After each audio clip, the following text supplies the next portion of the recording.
बिस्मिल्लाहिर्रहमानिर्रहीम, अस्सलाम वालेकुम। मैं शाहिद सकलैन हूँ। आप देख रहे हैं मेरा YouTube channel, Facebook page. Fayyaz रामे एडवोकेट साहब मेरे साथ मौजूद हैं, शुक्रगुज़ार हूँ। जब भी कोई कानूनी मामलात होते हैं किसी केस के, तो अक्सर व बेशतर आप मेरे चैनल पे, वैसे अपने चैनल पे भी ये वीडियोज़ करते हैं। आजकल तो सीमा हैदर को ही ये जो है ना इन्होंने लिया हुआ है, और साथ ही जो है कोशिश कर रहे हैं कि हैदर को जो है वो लीगल असिस्टेंस भारत से दिलवाई जाए। खैर वो तो अलग एक टॉपिक है, उसके हवाले से वीडियोज़ आप इनके चैनल पे देख सकते हैं। डेली लाइव भी कर रहे होते हैं, रिकॉर्डिंग्स भी कर रहे होते हैं। लेकिन ज़ाहिर है कानून को समझते हैं।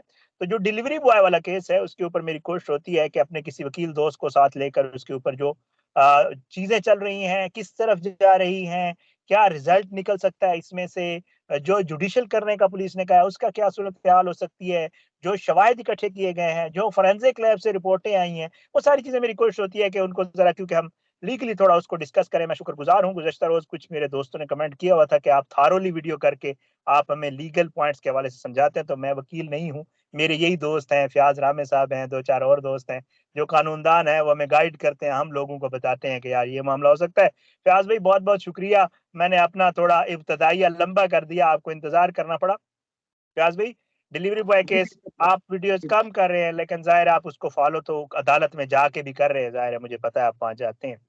मुझे थोड़ा-सा ये बताइएगा, कल मैंने अपने व्यूअर्स को बता दिया था कि जी कल ना पुलिस ने कह दिया है कि हमने अपनी तफ्तीश मुकम्मल कर ली है, हमारी तरफ से इट्स ओके नाउ, अब हमें इनकी मज़ीद कस्टडी नहीं चाहिए जिस्मानी रिमांड।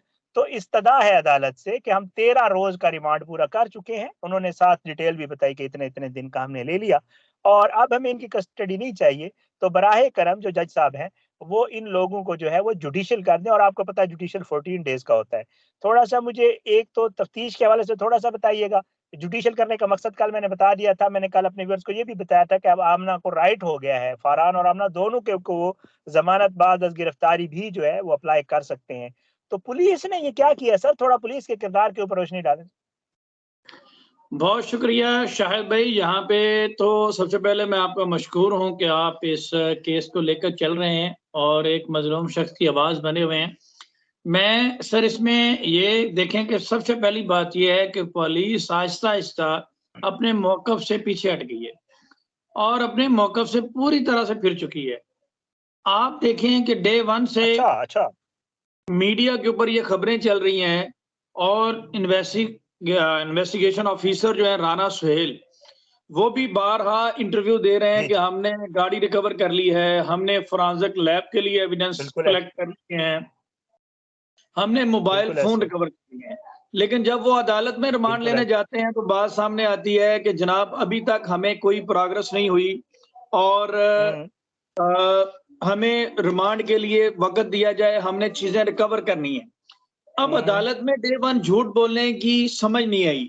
उसके पीछे लॉजिक ये है कि अगर ये अदालत को बता देते कि ये हमने कर लिया है, तो हमें रिमांड चाहिए, तो अदालत ने कहना था कि व्हाट इज़ नेक्स्ट? आपकी फर्दर प्रोग्रेस क्या है? ये तो हाँ, डे 1 हाँ, से चीज़ें आपके पास हैं। ठीक है। आपने आगे क्या प्रोग्रेस की है? मज़ीद इंटेरोगेट क्या किया है? मज़ीद नई चीज़ें क्या रिकवर की हैं? क्योंकि रिमांड का मकसद होता है इंटेरोगेशन करना और एविडेंस कलेक्ट करना। और इस मकसद के लिए ठीक है, फिजिकल रिमांड जो है वो लिया जाता है। तो इन्होंने जो ऑलरेडी एविडेंस इकट्ठे किए हुए थे, उन्हीं ठीक की है। बुनियाद पे 13 डेज़ का रिमांड जो है वो वेस्ट कर दिया है और वही एविडेंस पेश ठीक है। करके उसमें से भी कुछ गायब कर दिए हैं। उसमें से भी अभी बड़ी अच्छा, अलार्मिंग अच्छा, सिचुएशन है कि अच्छा। रईस का जो मोबाइल है वो भी गायब कर दिया। शुरू में कहा गया कि रईस का मोबाइल हमारी पोज़ेशन में है। बाद में कहा गया कि आमना का और उसके शौहर फरहान का तो मोबाइल हमारे कब्ज़े में है, रईस का मोबाइल हमें नहीं मिल सका। तो ये देखें कि वो अच्छा, एविडेंस उस 13 डेज़ का जो रिमांड लिया गया है, उसमें नए एविडेंस तो क्या कलेक्ट करने थे, जो ऑलरेडी जिनका ज़िक्र किया गया था, उनसे भी पुलिस पीछे हट गई है। वहाँ से भी उन्होंने अपना मौक़िफ़ बदल लिया है। तो रिमांड के हवाले से तो ये अलार्मिंग सिचुएशन है कि 13 डेज़ का रिमांड पूरा करके केस को नुकसान पहुँचाया गया है और इसमें पूरी तरह से बेवकूफ़ बनाया गया, कोई फर्दर प्रोग्रेस नहीं की गई। बल्कि जो ओहो! अब इन्वेस्टिगेशन चेंज भी होती है, तो ये जो 13 डेज़ का रिमांड है, ये उन्होंने पूरा कर दिया है। अब किसी और तरीके से मुल्ज़मान को किसी और मुकदमे या किसी और टेक्निकल तरीके से लाना पड़ेगा। ये उन्होंने नुकसान किया है आईओ ने और पूरी तरह से ओह! फैसिलिटेट किया है मुल्ज़िम को। जी। अच्छा, अच्छा। अच्छा नहीं फ़ियाज़ भाई, ये तो आपने बड़ी बात बता दी, वैसे ये मेरे इल्म में नहीं था। आपने बड़ी बात कर दी कि पुलिस ने जो है, वो बजाय इसके कि वो शवाहिद कलेक्ट करती, शवाहिद ज़ाय कर दिए हैं।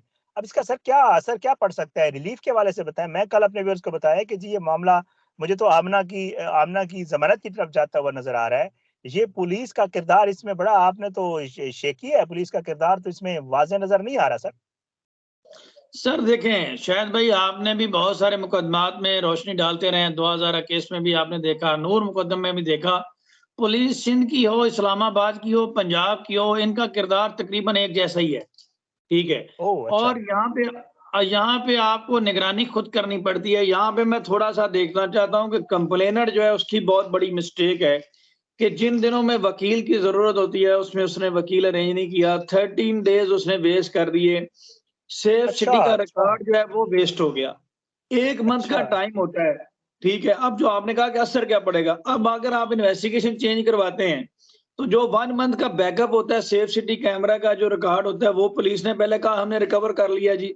बल्ले-बल्ले हाँ, बड़ी हाँ, प्रोग्रेस हाँ, हो गई। यस, अब उससे भी ठीक वो है। पीछे हट गए, उससे भी वो मुकर गए। अब अगर ये इन्वेस्टिगेशन चेंज भी करवाता है, तो कोई आईजी भी कर ले, तो वो जो रिकॉर्ड वेस्ट हो गया, वो कैसे रिस्टोर होगा? वो तो नहीं हो सकता। अच्छा, वो ऑटोमैटिकली अच्छा, उसका अच्छा। बैकअप ही खत्म हो गया। तो इसमें कंप्लेनेंट की हुँ, नेग्लिजेंस ये है कि वो भी सुस्त रहा है कि उसने खुद से इन चीज़ों को वॉच नहीं किया। अब ठीक है। यहाँ पे पुलिस की हद तक जो जुर्म बनता है, वो बनता है 201 पाकिस्तान पीनल कोड, शहादतें मिटाने का, एविडेंस ज़ाया करने का।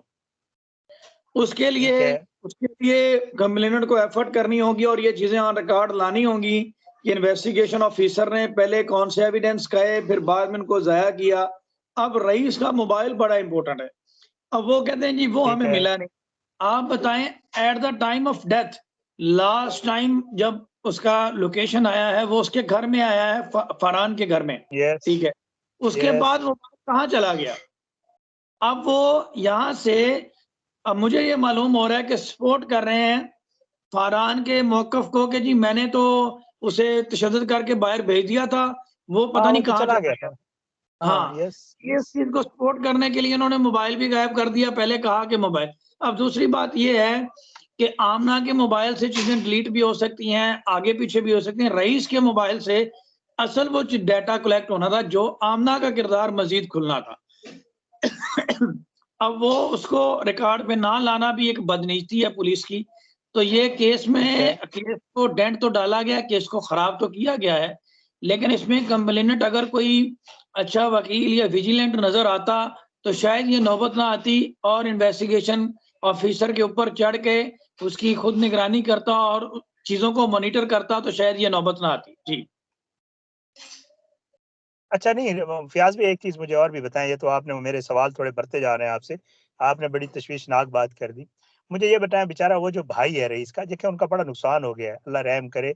अल्लाह पाक किसी पे ये वक़्त ना लाए। हम खुद आपको पता है वालिदैन हैं, अल्लाह ताला हर किसी के बच्चों को अपनी हिफ़्ज़ अमान में रखे।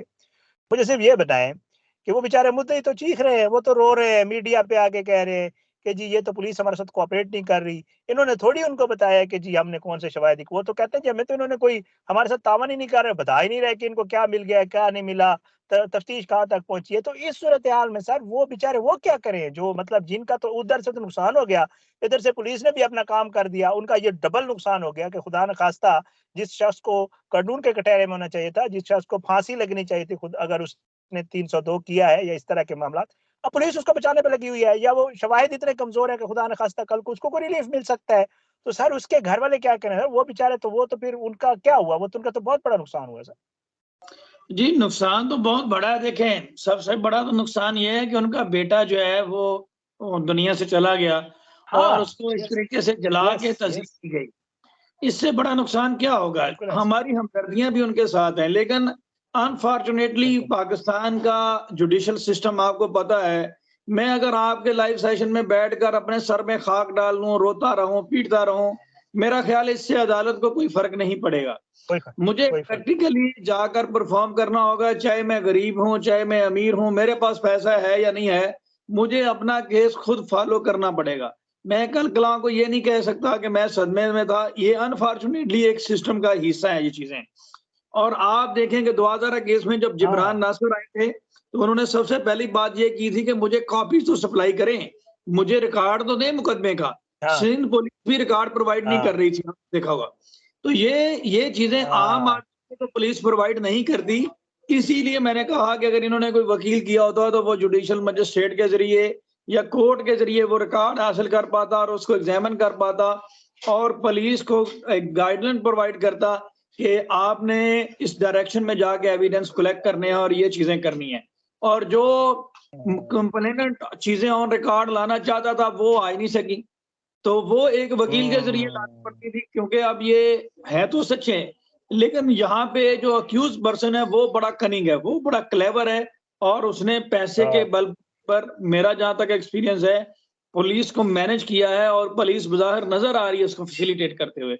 बहरहाल अभी भी कुछ नहीं पकड़ा, अभी भी ये कोई अच्छा वकील करके चीजों को रेस्क्यू करें, चीजों को, उसका जो डैमेज हुआ है उसको रिपेयर करने की कोशिश करें, हो सकता है अभी भी। जी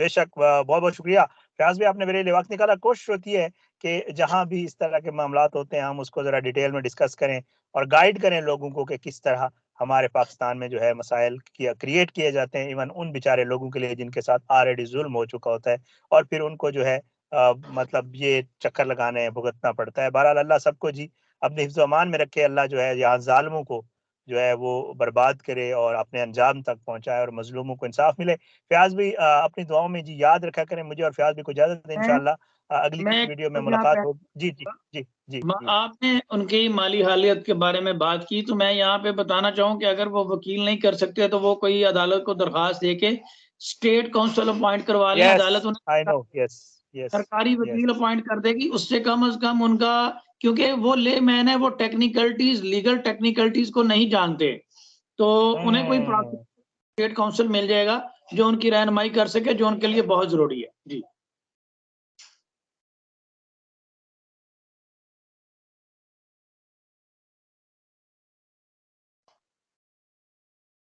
बहुत शुक्रिया फयाज भाई, आपने अच्छा मशवरा दे दिया।